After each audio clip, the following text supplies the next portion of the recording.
તાલુકાના બાલચોંડી ગામમાં શિક્ષણ ક્ષેત્રે વિકાસની નવી ગાથા લખાઈ છે. ₹2,43,00,000ના જંગી ખર્ચે તૈયાર થયેલી અદ્યતન સરકારી પ્રાથમિક શાળાનું ભવ્ય લોકાર્પણ કરવામાં આવ્યું છે. 80મા સ્વાતંત્ર્ય પર્વના પાવન દિવસે આ નવી શાળાનું લોકાર્પણ રાજ્ય સરકારના આદિજાતિ વિકાસ મંત્રી નરેશભાઈ પટેલના હસ્તે કરવામાં આવ્યું હતું. આ પ્રસંગે જિલ્લા પંચાયત પ્રમુખ હેતલબેન પટેલ, કપરાડાના ધારાસભ્ય જીતુભાઈ ચૌધરી સહિતના મહાનુભાવો ઉપસ્થિત રહ્યા હતા. મંત્રી નરેશભાઈ પટેલે જણાવ્યું કે બાલચોંડીની આ શાળાને આજે 109 વર્ષનો ઇતિહાસ છે. વર્ષો પહેલા શિક્ષણની જ્યોત પ્રગટાવનારા વડીલોને તેમણે નમન કર્યું હતું. સ્થાનિક આગેવાને 1956માં એક પારસીદાતા દ્વારા શાળા માટે ₹501નું દાન કરવામાં આવ્યું હોવાનું જણાવ્યું હતું, જેને મંત્રીશ્રીએ સખાવતનું ઉત્તમ ઉદાહરણ ગણાવ્યું હતું. પરંતુ હવે સમય બદલાયો છે. સરકાર દ્વારા આ શાળાના નવા મકાન માટે ₹1,63,00,000, જ્યારે કમ્પાઉન્ડ વોલ સહિતની અન્ય સુવિધાઓ માટે ₹80,00,000, એમ કુલ ₹2,43,00,000 ફાળવવામાં આવ્યા છે. આ શાળા હવે માત્ર ભણતરનું સ્થળ નહીં, પરંતુ આધુનિક શિક્ષણનું નવું કેન્દ્ર બની છે.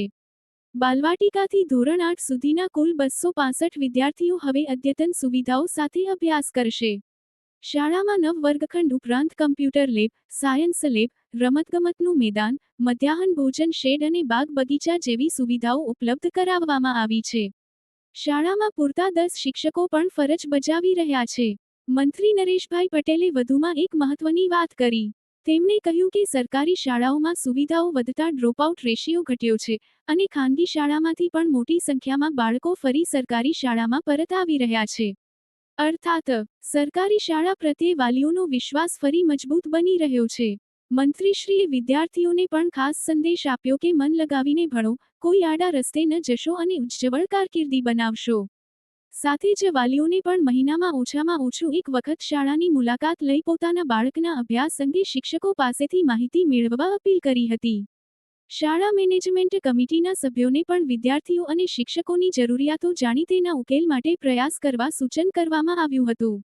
મંત્રીશ્રીએ ભારપૂર્વક જણાવ્યું કે હવે સરકારી શાળાઓમાં ક્વોન્ટિટી એટલે કે વિદ્યાર્થીઓની સંખ્યા વધી રહી છે, પરંતુ હવે ક્વોલિટી એટલે કે શિક્ષણની ગુણવત્તા ઉપર વધુ ભાર મૂકવાનો સમય છે.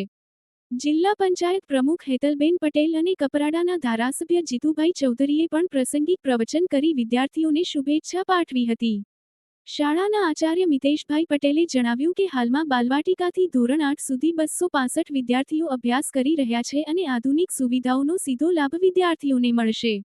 લોકાર્પણ પ્રસંગે શિક્ષણ સમિતિના ચેરમેન મણિલાલ ગાવિત, મહિલા અને બાળ કલ્યાણ સમિતિના ચેરમેન દક્ષાબેન ચૌધરી, નાનાપોંઢા તાલુકા પંચાયત પ્રમુખ મનીષાબેન પટેલ સહિત આગેવાનો, વાલીઓ અને મોટી સંખ્યામાં વિદ્યાર્થીઓ ઉપસ્થિત રહ્યા હતા. એક સમયે ₹501ના દાનથી શિક્ષણની જ્યોત પ્રગટાવનાર બાલચોંડી ગામમાં આજે ₹2,43,00,000ની અદ્યતન શાળા ઊભી થઈ છે.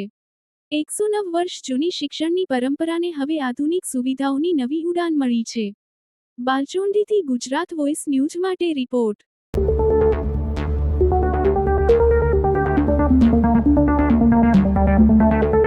नमस्ते, ब्लू मून मोबाइल गैलरी में आपका स्वागत है। यहाँ आपको सभी प्रमुख ब्रांडों के फोन और अप्लायंस मिलेंगे। आज ही तुलसी एस्टेट, डुंगरी, वलसाड में हमसे मिले।